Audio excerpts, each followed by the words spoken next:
नमस्कार मित्रांनो. 8व्या वेतन आयोगांतर्गत लेवल 1 चे संपूर्ण गणित सुरुवातीला पाहूया. मूळ वेतन कॅल्क्युलेशन. 7वा वेतन आयोग म्हणजेच जुने किमान मूळ वेतन आहे 18,000 रुपये. 3.8 फिटमेंट फॅक्टरनुसार नवीन मूळ वेतन होते 18,000 गुणिले 3.8 म्हणजेच 68,400 रुपये. पण कर्मचाऱ्यांच्या मागणीनुसार हे थेट 69,000 रुपये मानू. यामुळे दर महिन्याचा निव्वळ फरक पडतो. 69,000 वजा 18,000 म्हणजेच 51,000 रुपये प्रति महिना. आता पाहूया 18 महिन्यांची एकूण थकबाकी.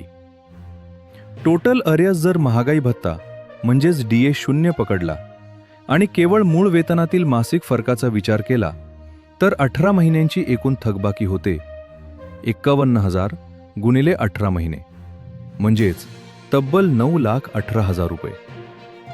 याच प्रकारे लेवल 2 ते 18 यांचे संपूर्ण गणित दिलेले आहे.